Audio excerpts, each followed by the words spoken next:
Hello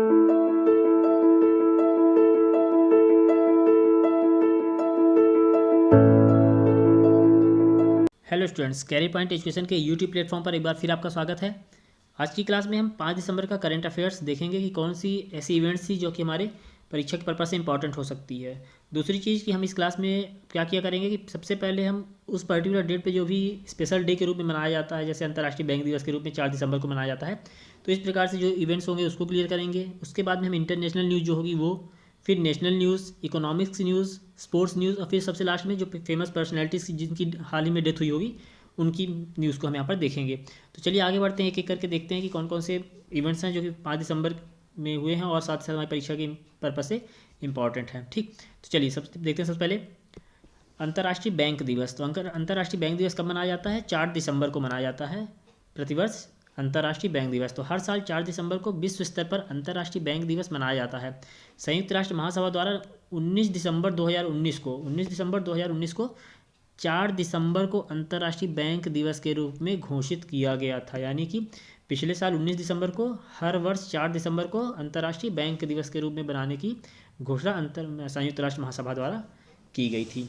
clear. देखते हैं अगला, भारतीय नौसेना दिवस, वो भी 4 दिसंबर को मनाया जाता है। तो भारत में हर साल 4 दिसंबर को देश भर में नौसेना की उपलब्धियों और भूमिकाओं को चिन्हित करने के लिए भारतीय नौसेना दिवस के रूप में मनाया जाता है।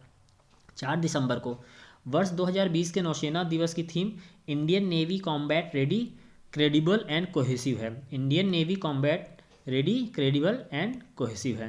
क्लियर। इसके बाद में देख लेते हैं कि नौसेना प्रमुख कौन है। नौसेना प्रमुख हाल ही में वर्तमान में एडमिरल करमवीर सिंह है और साथ ही साथ स्थापना दिवस नौसेना की कब है? 26 जनवरी 1950 को नौसेना का स्थापना दिवस भी होता है। क्लियर। इसके बाद में देखते हैं, हाल ही में भी 3 दिसंबर को अंतर्राष्ट्रीय दिव्यांगजन दिवस के रूप में मनाया गया है। तो International Day of Persons with Disabilities हर साल 3 दिसंबर को विश्व स्तर पर अंतर्राष्ट्रीय दिव्यांगजन दिवस के रूप में मनाया जाता है। IDPWD दिवस मनाए जाने की घोषणा संयुक्त राष्ट्र महासभा द्वारा 1992 में की गई थी। और IDPWD दिवस 2020 का थीम क्या था? Not all disabilities are visible. ठीक, not all disabilities are visible, सभी प्रकार की दिव्यांगता नहीं दिखती है। संयुक्त राष्ट्र महासचिव एंटोनियो गुटेरेस, संयुक्त राष्ट्र मुख्यालय न्यूयॉर्क USA में है और साथ ही साथ इसकी स्थापना 24 अक्टूबर 1945 को हुई है। क्लियर। चलिए देखते हैं नेक्स्ट,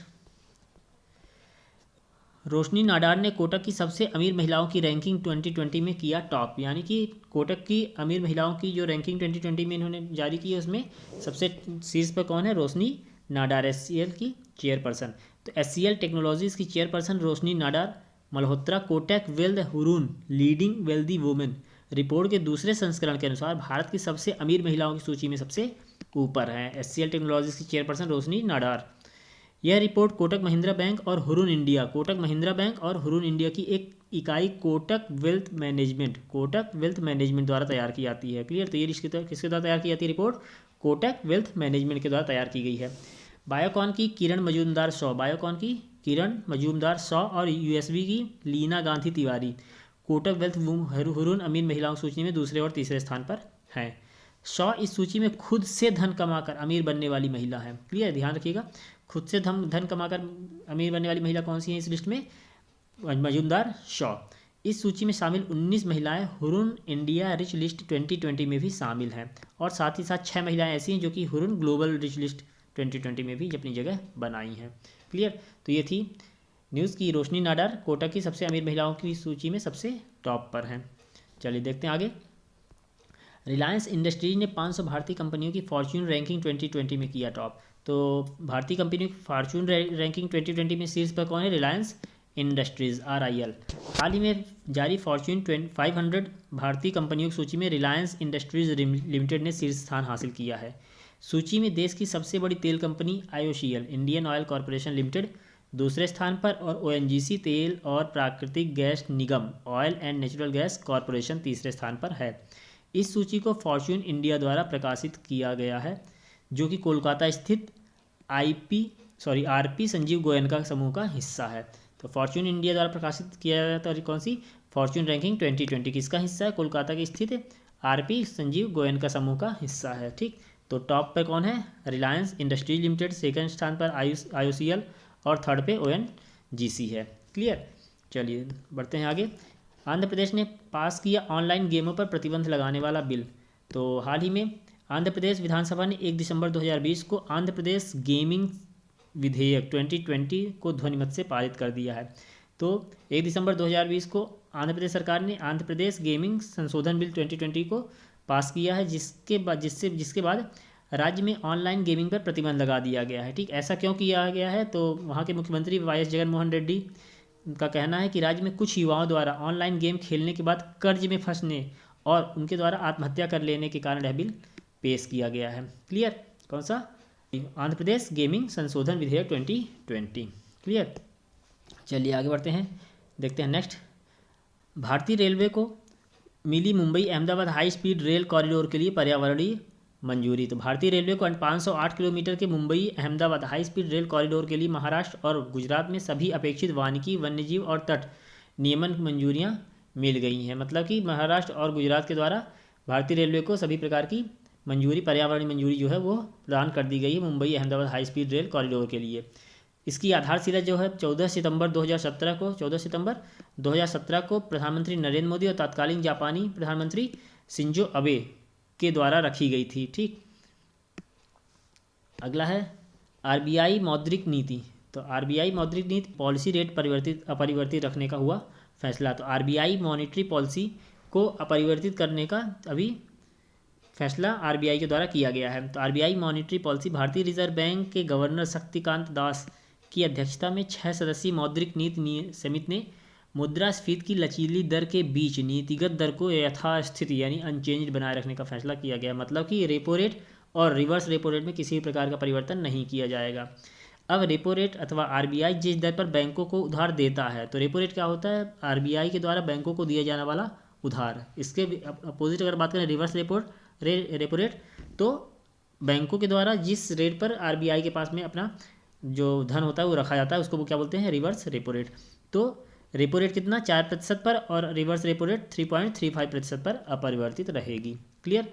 RBI के 25वें गवर्नर कौन है? शक्तिकांत दास। इसका मुख्यालय मुंबई में, साथ ही साथ 1 अप्रैल 1935 को इसको स्थापित किया गया। क्लियर, RBI को।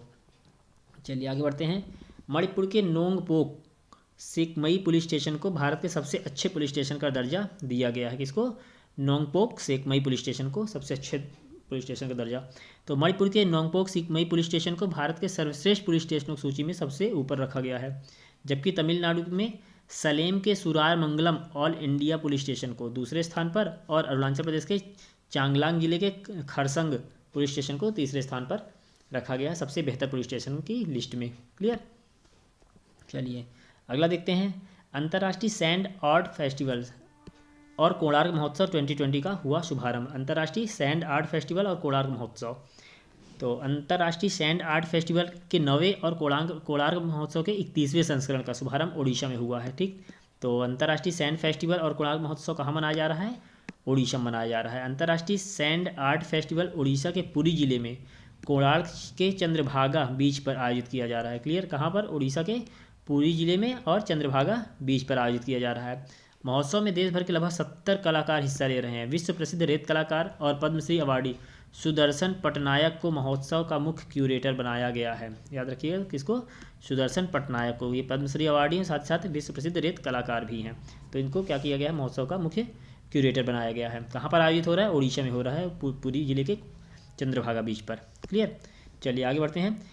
इंग्लैंड के डेविड मलान ने T20 में हासिल की सबसे ज़्यादा रेटिंग। इंग्लैंड के खिलाड़ी डेविड मलान ने MRF tyres ICC men's T20 international player ranking में बल्लेबाजों में सबसे अधिक रेटिंग प्राप्त कर इतिहास रच दिया है। 33 वर्षीय मलान रैंकिंग में 915 अंक हासिल करके किए हैं, जिसके कारण वे फॉर्मेट में 900 पार करने वाले पहले खिलाड़ी बन गए हैं। ठीक है, इससे पहले ऑस्ट्रेलिया के एरन फिंच जुलाई 2018 में पूरे 900 अंक तक पहुंचे थे।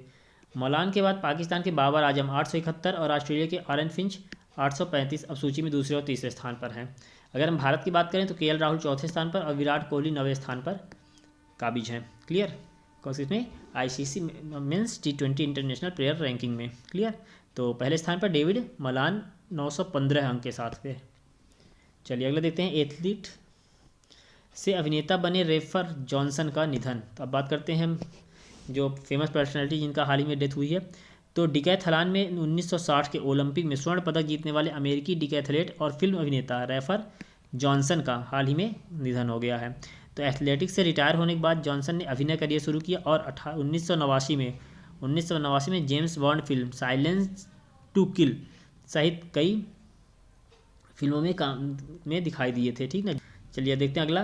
फ्रांस के पूर्व राष्ट्रपति वॉलेरी गिस्कार्ड का निधन। तो फ्रांस के पूर्व राष्ट्रपति वॉलेरी गिस्कार्ड डी ऑन्सिंग का 94 वर्ष की आयु में कोरोना वायरस के कारण निधन हो गया है और वो 1974 से 1981 के बीच फ्रांस के तीसरे राष्ट्रपति के रूप में कार्य किया था। तो फ्रांस के तीसरे राष्ट्रपति वॉलेरी गिस्कार्ड का हाल ही में निधन हो गया है।